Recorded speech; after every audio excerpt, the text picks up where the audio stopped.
السلام علیکم ورحمت الله وبرکاته. ګرانو دوستانو، کله مو خپل لوکیشن یعنی خپل موقعیت په میسنجر کوم ملګري ته لیږلی دی، کو نه مې ولیږلی په طریقې نه پوهېږئ نو ویډیو طرفه یې وګورئ. انشاءالله تاسو به پوه شئ چې لوکیشن په میسنجر کې څنګه لیږل کېږي. ویډیو ملګرو سره شیر کړئ، لایک وکړئ، کمنټ وکړئ او چینل سبسکرایب کړئ. راځئ د ویډیو طرف ته اول به خپل میسنجر ته لاړ شئ، خپل میسنجر به آن کړئ. چې کوم میسنجر مخفل آن کو تاسو کوم ملګری غواړئ هغه د خپل لوکیشن ولېږئ، دغه میسنجر به آن کړئ، یعنی دغه په نوم باندې کلیک وکړئ، دغه کوم تاسو چیټ چې دی هغه به کولاو شي.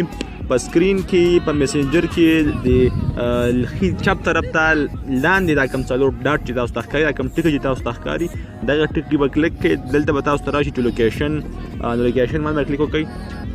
دلته به تاسو ته راشي کنټینیو یعنی میک میټینګ اف ایزیر، یعنی کنټینیو به کلیک کړئ نو ستاسو لوکیشن به آن شي او دلته ستاسو ځای سرچ کوي، دا ځای راغلي مخامخ چې کوم ځای ښکاري په دې سکرین باندې نو دا ستاسو لوکیشن دی چې هغې هلته ښه کتلی شي. دا اوس ګوره کابل رای ورسره زمونږ لوکیشن چې دی دا زما ډېر ښې وښودو، یعنی صحیح وښودو. نیټ چې تیز وي دی کې بیخي یعنی هر څه ډېر صفا راخلي او ډېر ښې ښایي.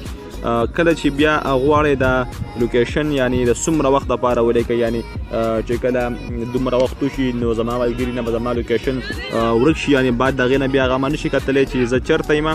نو دلته شیر لایو لوکیشن دی، لایو لوکیشن نه چې کلیک کړئ دلته تاسو نه ټایم غواړي، یعنی ګوره ما د یوې ګنټې لپاره همدا لوکیشن برابر کو چې یعنی زما دغه آی ډي د پښتون بوای، یعنی دغه هلته پښتون بوای تر اوسه دی.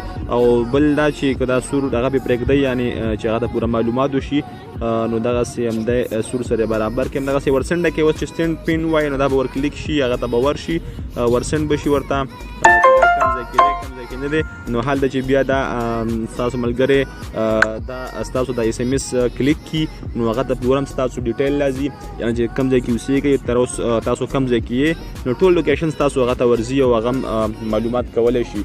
ګران دوستانو، که ویډیو مو خوښه شوي وي نو چینل سبسکرایب کړئ، لایک وکړئ، کمنټ وکړئ چې زما نورې ویډیوګانې هم تاسو ته راشي.